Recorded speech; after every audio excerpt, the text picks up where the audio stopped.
14 चिरांदुवार block UPPL नि आफादगिरि अर्थात प्रेसिडेन्ट प्रणय बसुमतारी बिथाङा जोंनि डिप्युटी चिफ सारखौ जे बखिनायखौ नुनानै आं खोब दुखु मोनदों।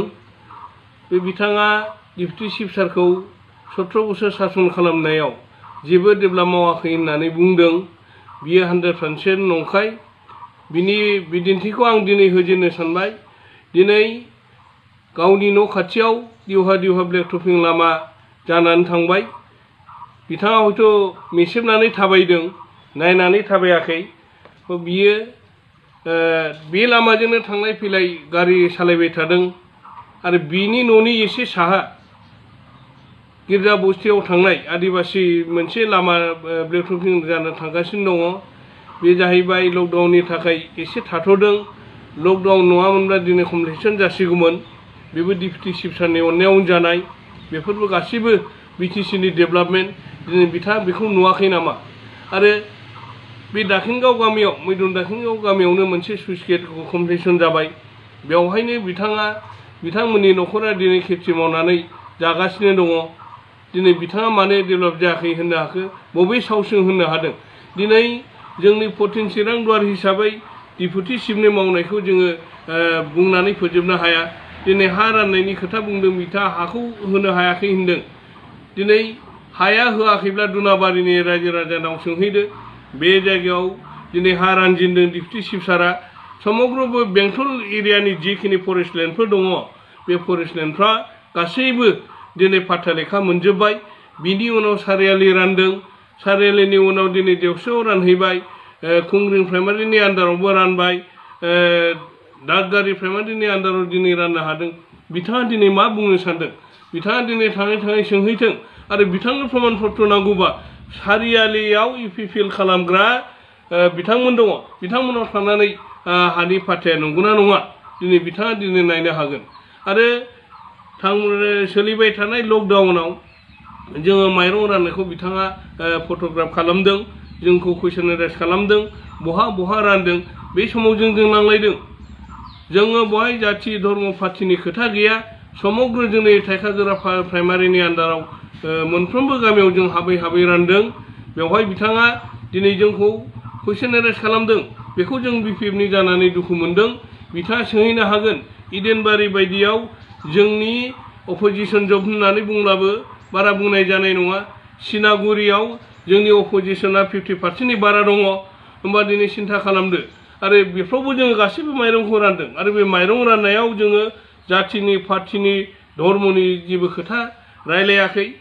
लकडाउन समाव गरिब दुखिफ्रा खामला हाजिरा मावनो मोनाखै। मुथासे माइरंनि थाखाय हाहाकार जादों। बे समाव जोङो माइरं रानदों। बिथांमोनाबो जुदि क्षमता दंबा दिनै राननानै होदो। जोंहा बहाय अबजेक्सन गैया, बुंनांगौ गैया। आरो बिथांमोन बायदि बहा रानदों रानाखै सोरनिबा पार्टिनि राननायखौ थाङै उदिस लानाय बे हुदाया जोंनाव गैया आरो जों लायाबो। गरिब दुखि रायजो राजाफोरनो मुथासे माइरं रानहैनो जुदि गोसो दङब्ला बिथांमोनहा दिनै जों बेसेबां रानदों बिनि डाबल रानहैदो। जों बेखौ वेलकाम खालामदों।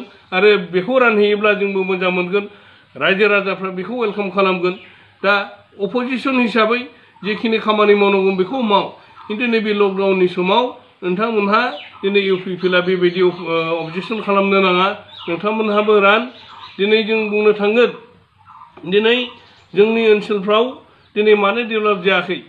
खुंग्रिं हिसाबै बेसेबां सुइस गेट दङ? सारियालिया दिनै बिराद गिदिर सुइस गेट जानो थांगासिनो दङ। कमप्लिसन जानोसै। दिनै बियो बबेजों थाबायदों? बहा नायदों? हयथ' बिथाङा दिनै मेसेबनानै नायबाय थानायखाय दिनै नुवाखै। आं बेखौ दिनै सोंखारि सानदों। दिनै नोंथाङा जुदि मोजां नेता जानो लुबैदोंबा माखासे जेखिनि जाथावै खोथाफोरखौ बुंनानै पाब्लिकखौ जे बुरखायनो नागिरदों बे हुदाखौ गारनांगौ। ओंखायनो खावलायदों नोंथाङा बेबायदि हुदाखौ बुंनायफोरखौ गार। आरो दिनै कलेजनि खोथा होनदों। डिप्युटी चिफ सारा 2010 निफ्राय जागायजेननानै दासिम सोलिगासिनो दङ। बिनि गासैबो खरसाखौ डिप्युटी सारा गावनो बहन खालामनानै होयो। दिनै बेवहाय गरिब दुखि रायजो राजाफोरनि फिसाफ्रा दिनै कलेज हाबै गोबां लेखा गोरों जानायखौ जों दिनै नुनो मोनदों। बे रुनिखाता बायदियाव दिनै ब्लक डेभेलपमेन्ट अफिस बियो जानो थांबाय। आरो दिनै मडेल स्कुल जानो थांगासिनो दङ लकडाउन नङाब्ला हयथ' स्टार्टिं जासिगौमोन खामानिया बेफोरखौ बिथाङा मानो नुवाखै मानो खिन्थानो थाङाखै दिनै नङै खोथाखौ दि प्रनय बसुमतारिया मानो बुंबाय थादों आरो जोङो दिनै देरहानायनि अंकखौ जों होनो हायो थांनाय MP इलेक्सनाव जोंनि एगेन्स्टआव खोथा बुंग्रा माखासे NDP बिथांमोन दंमोन बिसोरो जोंजों दिनै लोब लोब फैबाय आरो जोंनि जानानै बे लकडाउननि एसे सिगां इलेक्सन केम्पेइनाव बिथांमोनहा गोबां मोजां मोजां खोथा मा हिसाबै एगेन्स्टआव दंमोन दिनै मानो फैनो गोनां जाखो बिनि बागै साफा खिन्थानानै होजोबदों आरो फैबावनांगौ दङ लकडाउननि थाखाय थाथ'नायाव जों बिथांमोनखौ वेलकाम खालामनो हायाखै बेनिखायनो जोंनि देरहानाया खाथां बै समाव नारा नाथा जुजिनाय समावबो BPFखौ फेजेननो हायाखै आरो दिनै लोब लोब बारायबोनायाव BPFआ जेना सरकार दाफिनगोना खाथां जेब्ला लकडाउन खुलिनानै इलेक्सन जायो अब्ला BPFआ 100% सरकार दानानै सालायगोन बियो खाथांखा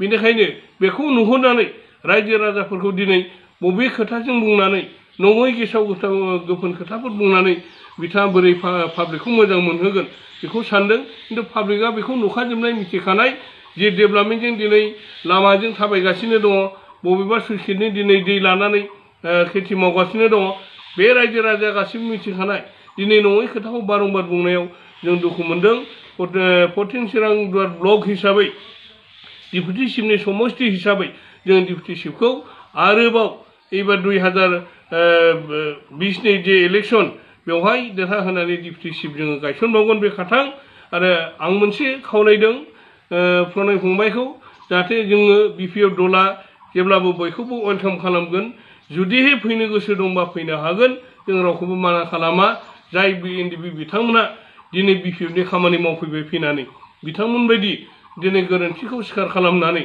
फैनानै खामानि मावफैयोब्ला जों मोजां मोनो जाहाथे नोंथाङा भुल खोथाफोरखौ बुङा बिनि थाखाय नोंथांखौ आङो BPFनि जानानै नोंथांखौ खावलायबाय जाहाथे बिदि भुलखौ बुङा